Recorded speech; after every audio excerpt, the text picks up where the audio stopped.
Ja, hier haben wir die Zutatenliste für die Brötchen. Das ist hier 1 Kilogramm Mehl, das 550er.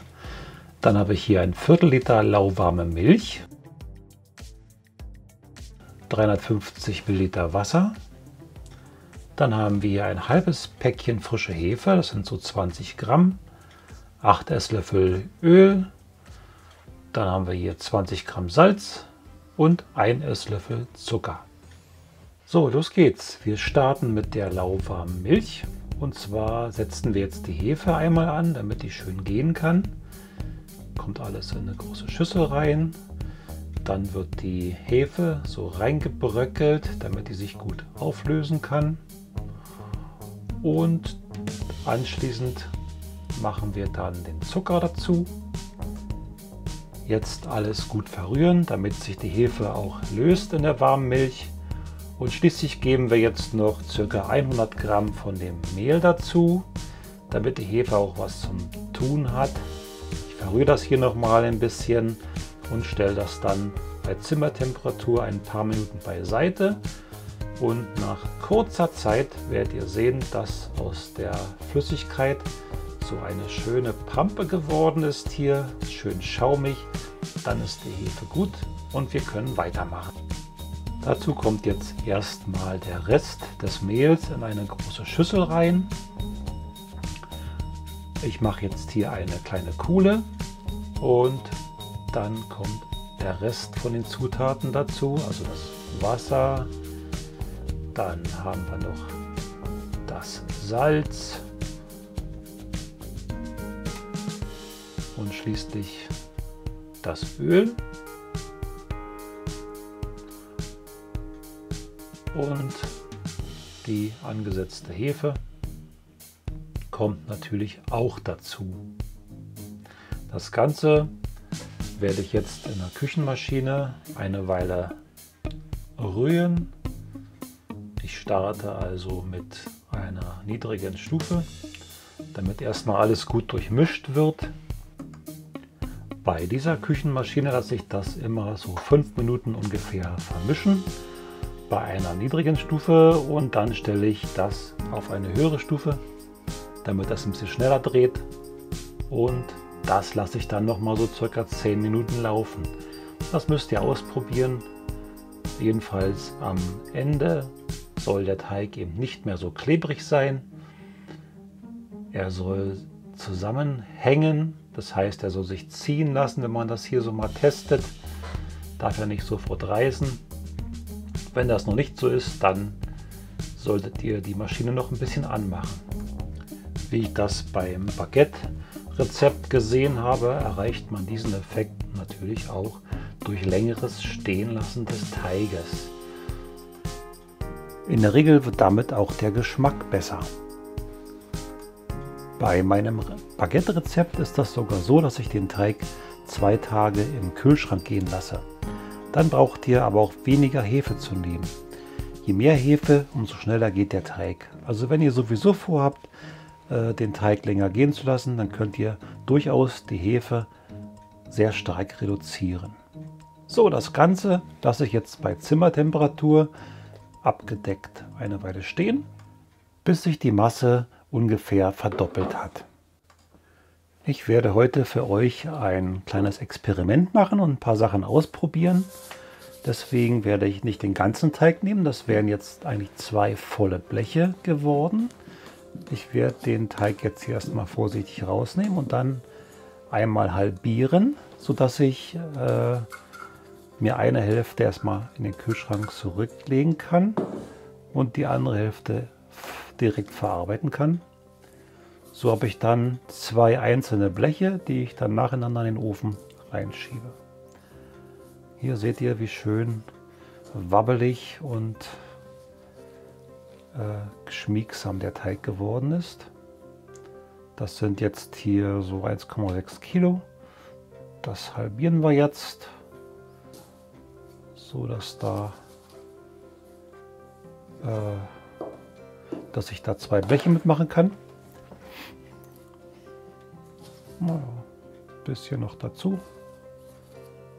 Dann passt das schon.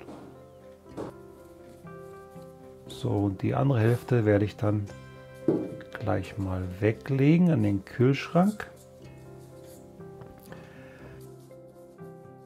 Ich teile erstmal in 2 Teile und dann nochmal die halbieren. Dann nochmal die Teile halbieren. Dann habe ich jetzt 8 Stücken. Die 8 Stücken sind dann so, naja, sollen so 100 Gramm schwer sein. Das sind schon ziemlich schwere Brötchen, die auch sehr satt machen. Ja, jetzt zeige ich euch mal, wie ich das hier vorbereite. Das geht also alles auch freihand zu machen. Wichtig ist nur, dass der Teig am Ende eine gewisse Spannung aufbaut. Das kann ich durch ständiges Ineinanderschlagen hier so erzeugen. Dann brauche ich die nicht, wie der Bäcker das macht, so rund zu wirken. Das kann man auch mit einer Drehbewegung machen. Das habe ich in anderen Videos gezeigt. Hier mache ich das mal einfach so freihand. Das geht eigentlich genauso gut. Wichtig ist dann das Außen, dass der Teig außen eine gewisse Spannung aufbaut. So, hier das Bäckerlein. Ist auch wichtig, dass wir da den Steg immer dazwischen schieben, damit die nicht zusammenbacken. Hier seht ihr, wie hier sogar die Blasen sich drin zeigen. Der Teig muss also außen eine schöne Spannung aufbauen. So, dann rolle ich das so ein bisschen breit noch und dann kommt das hier auf das Bäckerlein rauf. Ihr könnt auch ein normales Geschirrtuch nehmen, allerdings kann es sein, dass dann die Teiglinge vielleicht doch etwas mehr ankleben werden. Dieses Verfahren hier mit den Ineinanderschlagen, das geht recht schnell. So, hier seht ihr nochmal den Schluss, der da entsteht. Das ist eigentlich völlig normal. Der soll da auch so stehen bleiben. Man kann sich damit nachher das Einschneiden sogar sparen. Das werdet ihr nachher sehen. So, jetzt noch den Rest fertig machen. Kommt dann alles auf das Bäckerlein rauf. Und dann wird alles für eine Weile abgedeckt für die Gare. Hier seht ihr die Blasen. Die können ruhig drin bleiben, die sollen auch drin bleiben. Das macht den Teig dann nachher umso lockerer. So, das Ganze lasse ich jetzt für ca. 30 Minuten ruhen und dann sieht das Ganze so aus. So, jetzt ziehe ich das mal ein bisschen auseinander, sodass dann ein ganzes Blech damit gefüllt werden kann. Die Sperrholzplatte habe ich mir so zugeschnitten, dass die in ein Blech hineinpasst. Ich stelle mir jetzt hier die Abstände so ein, dass das dann nachher bequem auf der Sperrholzplatte alles raufpasst. So, was ich jetzt mache, dient dazu, die Teiglinge möglichst unbeschadet auf ein heißes Blech zu bekommen, weil ich habe festgestellt, dass wenn man ein vorgeheiztes Blech zum Backen nimmt, dass die Brötchen dann besser werden, als wenn man die jetzt auf ein kaltes Blech legen würde. Und mit diesem Sperrholzbrett kann ich den kompletten Satz an Brötchen ganz einfach auf ein vorgeheiztes Backblech bringen. So, hier sieht man den Teigschluss. Den können wir auch sehr gut nutzen. Da brauchen wir eigentlich die Brötchen gar nicht einzuschneiden. So, jetzt sollte der Ofen schon vorgeheizt sein auf 250 Grad Ober- und Unterhitze. Und das Backblech, wo die dann drauf backen, sollte schon im Ofen liegen. So, bei dem ersten Blech machen wir jetzt mal einen Versuch mit dem Einschneiden. Und zwar würde ich jetzt hier nur die Hälfte der Brötchen einschneiden. Mit einem scharfen Messer gehe ich dann hier so einmal schnell durch. Und zwar mache ich das sogar noch tiefer. Jetzt mal sehr tief einschneiden. Und dann schauen wir mal, was dann besser wird. Ob das Sinn macht, das tief einzuschneiden. Und die anderen 4 lasse ich jetzt so, wie sie sind. Ich decke das nochmal ab, bis der Ofen richtig warm ist. Und werde mir inzwischen den zweiten Teil des Teiges, den ich mir jetzt gerade aus dem Kühlschrank geholt habe, vornehmen und bereitet den schon mal für das nächste Blech vor. So, den Schluss, den lasse ich jetzt mal oben liegen, damit die Brötchen nachher, wenn ich das Ganze umdrehe, eben andersherum zu liegen kommen als das, was ich gerade gemacht habe. Also wie gesagt, hier einmal nochmal ineinander stülpen, sodass die Oberfläche schön gespannt ist. Auch dieses zweite Blech lasse ich jetzt bei Zimmertemperatur so lange garen, bis das erste Blech fertig gebacken wurde.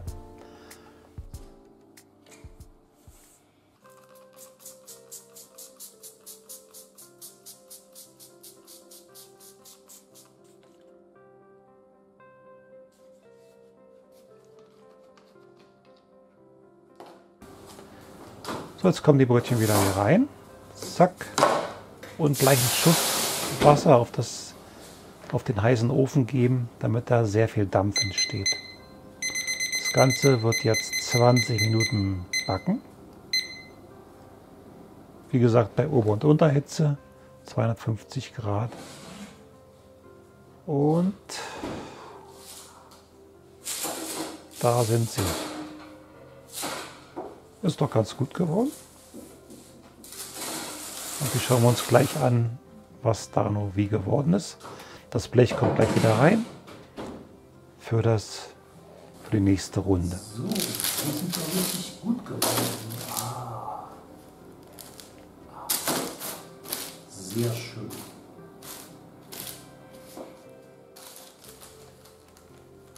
Jetzt gleich das zweite Blech fertig machen. Auch wieder umdrehen.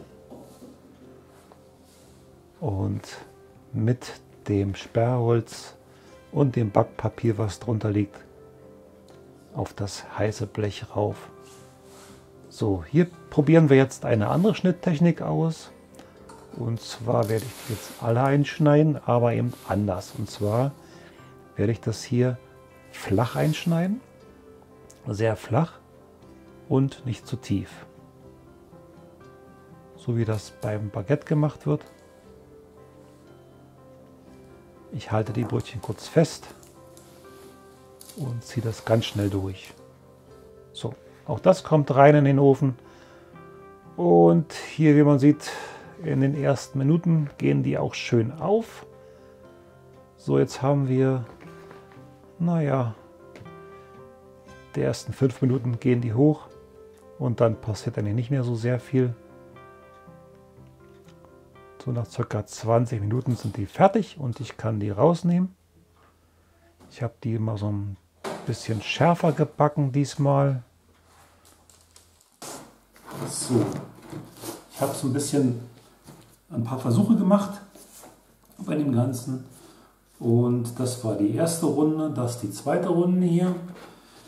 Bei der ersten Runde ist Folgendes.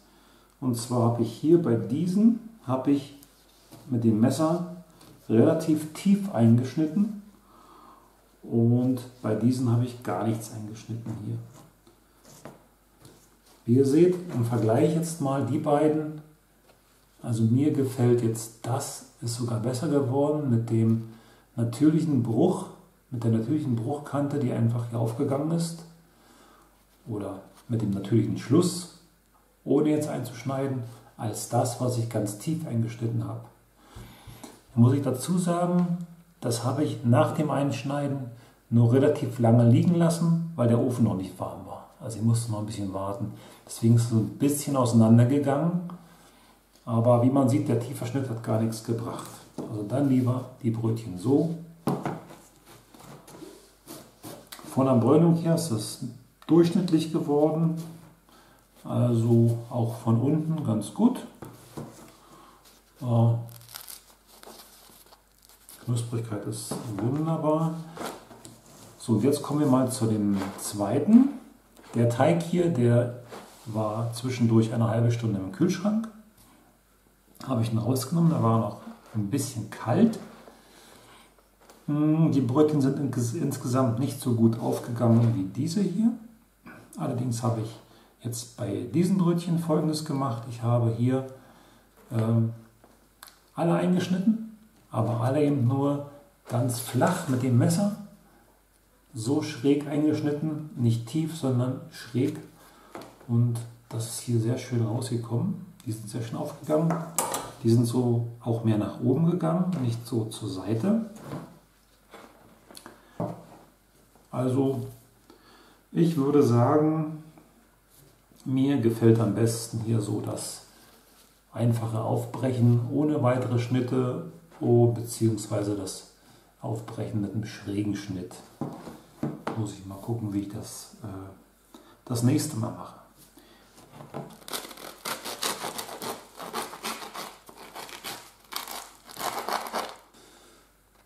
Dampft noch so schön hier. Also ist sehr schön weich geworden. Gleichmäßig kleine Poren. Riecht doch sehr gut. Also doch sehr schön und es schmeckt sehr gut zum Frühstück vor allen Dingen. So, das war's für diesmal. Also dann macht's gut. Bis zum nächsten Mal. Tschüss.